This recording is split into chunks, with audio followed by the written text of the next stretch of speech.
Hi guys, welcome back to my channel. If you're new to this channel, hi, my name is Jaspreet Kaur and I'll be really happy if you take a moment and subscribe to the channel below. In today's video आज हम class 9th का chapter number 4 beehive से करेंगे, जिसका नाम है a truly beautiful mind.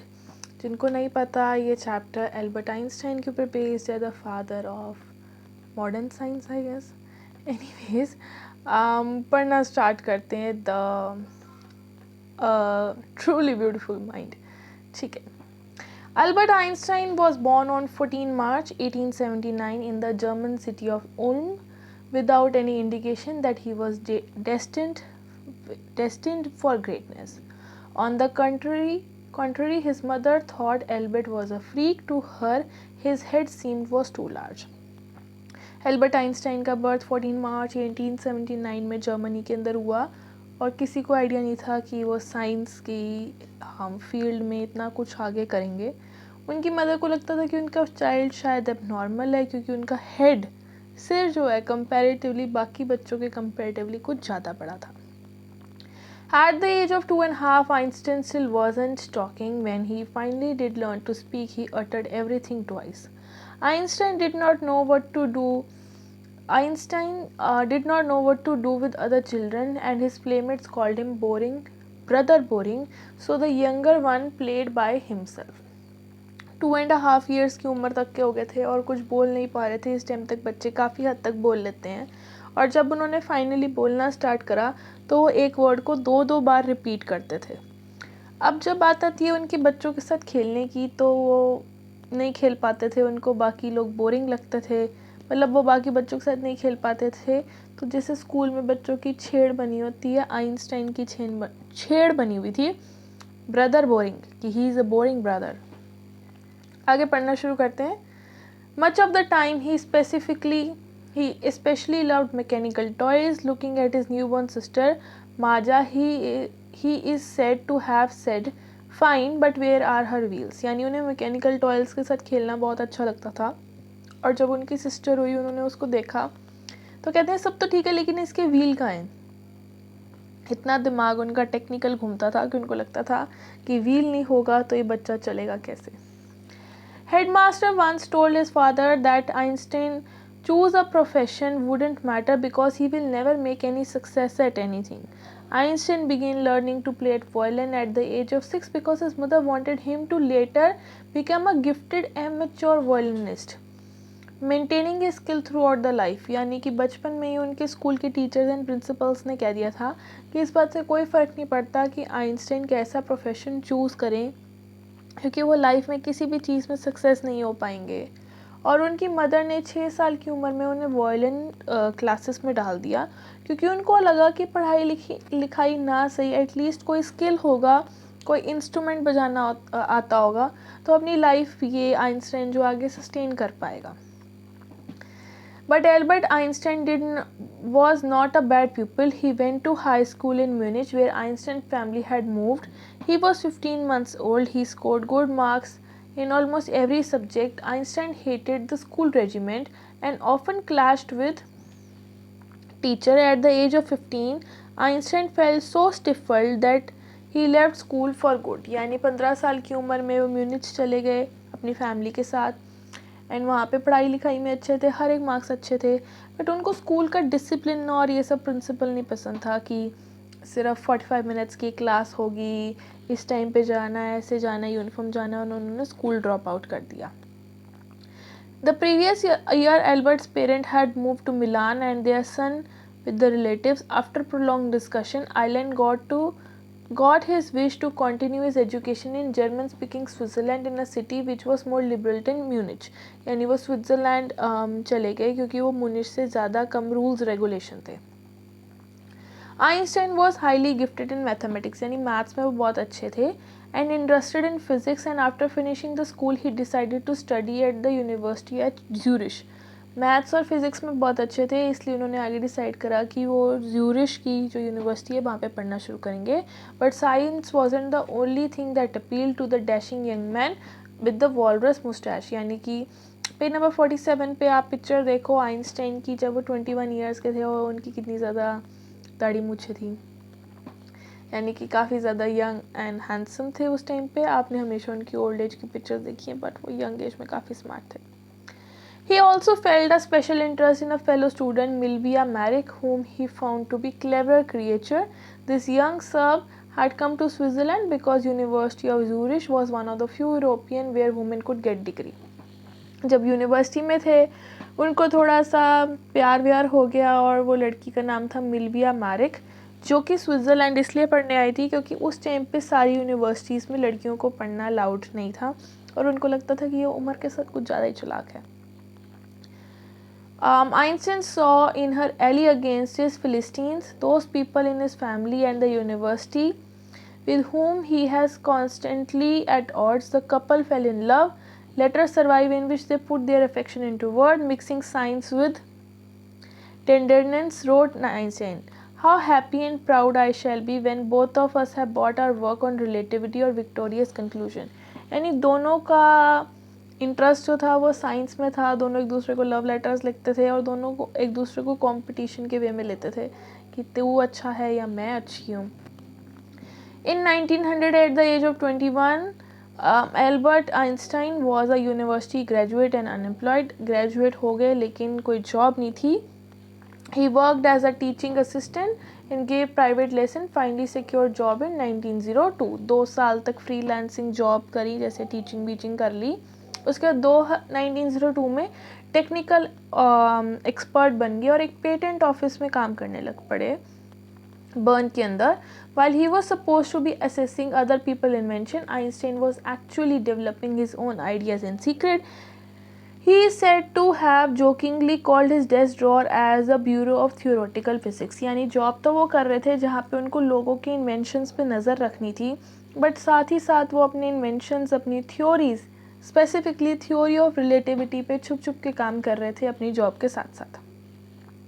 One of his famous papers of 1905 was Einstein's special theory of relativity, according to which time and distance were not absolute. Indeed, two perfectly accurate clocks will not continue to the same time if they came together after the journey of one has been moving fast relative to the other. From the followed the world's most famous formula which describe relationship between mass and energy. यहाँ से उनके कुछ papers publish हुए, उन्होंने कुछ ऐसी बातों को प्रूव कर दिया जो पहले साइंस में प्रूव नहीं हुई थी। थ्योरी ऑफ रिलेटिविटी और एनर्जी और मास का फॉर्मूला उन्होंने प्रोड्यूस कर दिया। आगे पढ़ते हैं।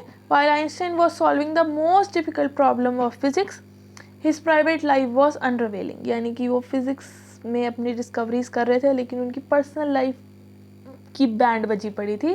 His private life was unraving. Albert had wanted to marry Milvia right after finishing his studies, but his mother was against it. She thought Milvia, who was 3 years older than her son, was too old for him. यानी कि Albert Einstein university से graduate होने के बाद मिल्विया से शादी करना चाहते थे, बट उनकी मम्मा को लगा कि मिल्विया जो है 3 साल बड़ी है और वो ऑलरेडी पढ़ाई में इतनी अच्छी है कि ये दोनों सर्वाइव नहीं कर पाएंगे। 3 years older than her son and was too old for him. She was also bothered by Milvia's intelligence. She is book like you. His mother sent Einstein to put the wedding off और उन्होंने शादी cancel करवा दी।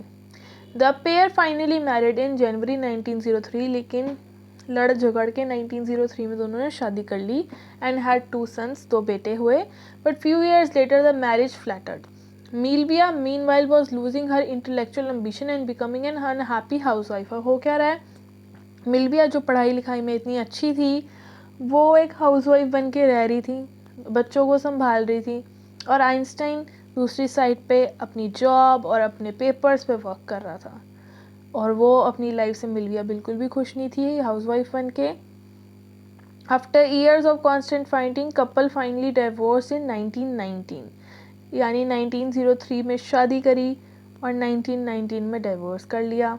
Einstein married his cousin Elsa the same year, लेकिन Einstein ने उसी साल एक और कज़न से शादी कर ली। मतलब समझ जाओ अब तुम मैं क्या बोलूँ। Chapter number paragraph number 12, Einstein's new personal chapter coincident with his rise in world fame. In 1950, he had published his general theory of relativity, which provided a new interpretation of gravity. An eclipse of the sun in 1919 proved that it was accurate. Einstein had correctly calculated in advance the extent to which light from fixed stars would deflected through the sun gravitational field, and newspapers proclaimed the scientific revolution 1915 में उन्होंने सन stars moons की जो है ये Eclipse की बारे में लिखा और लोगों ने इसको साइंटिफिक रेवोल्यूशन की तरह कंसीडर करा. Einstein received a Nobel prize for physics. Physics के लिए उनको नोबेल प्राइज़ मिला जो कि बहुत ही ज़्यादा कम लोगों को मिलता है. In 1921 he was showered with honors and invitation from all over the world and lauded by the press. और वो इतने रातों रात इतने ज़्यादा फेमस हो गए, अवार्ड्स मिलने लग पड़े, इनवाइट्स आने लग पड़े और बहुत कुछ. When the Nazis came power in Germany in 1933, Einstein immigrated to United States. जब जर्मनी में नाजीज़ के साथ जो भी हिस्ट्री में आपने पढ़ा होगा प्रॉब्लम्स आई थी, तो आइंस्टाइन जो है यूनाइटेड स्टेट्स में यूएसए में माइग्रेट करके थे. 5 years later he discovered nuclear fission at Berlin, had American scientists in uproar. Many of them had fled to fascism, just as Einstein, and now they are afraid that Nazi would build the use of atomic bomb. जब world में atomic bomb की खोज हुई तो Albert Einstein को इस बात पे बहुत गुस्सा आया, क्योंकि वो एक साइंटिस्ट थे, एक फिजिक्सिस्ट थे. उनको पता था कि अगर न्यूक्लियर वेपन्स यूज़ होंगे, न्यूक्लियर बॉम्ब्स यूज़ होंगे तो इसका कितना ज़्यादा ह्यूमन काइंड पे इफ़ेक्ट आएगा. इसीलिए आइंस्टाइन को ना वर्ल्ड सिटीज़न भी कंसीडर किया जाता है, क्योंकि उन्होंने सिर्फ साइंस पे ही ध्यान नहीं दिया, इन्वायरमेंटल कंसर्न्स और पॉलिटिक्स में भी अपना इंटरेस्ट दिखाया. At the urging colleague, Einstein wrote letter to American President Franklin D. Roosevelt on 2 August, in which they warned a single bomb of this type exploded in a port might be destroy the whole port together with some of the surrounding territory. His word did not fall any effect. Americans developed atomic bomb in the secret project of their own and dropped the Japanese cities Hiroshima and Nagasaki. यानी 1939 में Einstein ने America के president Franklin D Roosevelt को letter लिखा कि आप please nuclear weapons को use मत करना. मैं एक साइंटिस्ट हूँ, मुझे पता है कि अगर ऐसे वेपन्स यूज़ होंगे तो कितना ज़्यादा नुकसान हो सकता है. लेकिन ऑब्वियसली उनकी बात किसी ने नहीं मानी और हम सबको पता है कि जापान के अंदर हिरोशिमा और नागासाकी पे अमेरिका ने एटॉमिक बॉम्ब फेंका था 1945 के अंदर. Einstein was deeply shaken by the extent of destruction. This time he wrote a public missive to United Nations in proposition to formation of world government. उन्होंने United Nations को एक letter लिखा कि एक वर्ल्ड गवर्नमेंट बनाई जाए जो कि ये मॉनिटर करती रहे कि कोई भी न्यूक्लियर वेपन्स बना के इजीली यूज़ ना करे, क्योंकि इससे बहुत ज़्यादा डिस्ट्रक्शन होती है. Formation of world government. Unlike the letter Roosevelt, this made no compact, but over the next decade Einstein got even more involved in politics, agitation for the end of arm build-up using popularity campaign, peace and democracy. लेकिन day by day वो politics में बहुत ज़्यादा interest ले रहे थे और इसीलिए उनको ये सब मास मूवमेंट और प्रोटेस्ट में उन्होंने पार्ट लिया. When Einstein died in 1955 at the age of 76 years की एज में उनका डेथ हो गई. He was celebrated visionary and world citizen as much as scientific genius, और scientific genius की तरह उनको कंसिडर किया जाता है. आई डोंट नो आप लोगों में से कितनों को ये बात पता है, बट एल्बर्ट आइंस्टाइन की डेथ के बाद उनका जो ब्रेन है उसको प्रिजर्व करा गया एंड उसके डिफरेंट पार्ट्स आज भी वर्ल्ड की साइंटिफिक लैब्स में टेस्ट हो रहे हैं कि उनके ब्रेन में और हमारे ब्रेन में ऐसा क्या डिफरेंस है कि वो एल्बर्ट आइंस्टाइन है और हम एक नॉर्मल इंसान. बचपन में उनकी टीचर्स ने उनको कहा कि वो लाइफ में कुछ नहीं कर पाएंगे, उनकी खुद की मदर को उन पर शक था. और आज एल्बर्ट आइंस्टाइन के बारे में आई डोंट थिंक सो कोई होगा जिसको नहीं पता होगा. साइंस के लोगों को तो डेफिनेटली पता होगा, बट नॉर्मल लोगों को भी पता है. ये था. और सबसे बढ़िया चीज़ जो इस चैप्टर में से हमें देखने को मिलती है कि उन्होंने अपनी पर्सनल और प्रोफेशनल लाइफ को कैसे अलग अलग डील करा. हमारी पर्सनल लाइफ में कुछ भी ख़राब चल रहा होता है तो हमारी प्रोफेशनल लाइफ जो है उस पर थोड़ी सी इफ़ेक्ट हो जाती है, बट उन्होंने उस चीज़ को इफ़ेक्ट नहीं होने दिया और ये था chapter a truly beautiful mind. और न्यूक्लियर वेपन्स के बारे में उन्होंने कैसे प्रोटेस्ट करा कि नहीं यूज़ होने चाहिए, और वर्ल्ड सिटीज़न। ये था chapter a truly beautiful mind. Video अच्छी लगी तो कमेंट सेक्शन में ज़रूर बताना। मिलते हैं नेक्स्ट वीडियो के साथ, तब तक के लिए गुड बाय।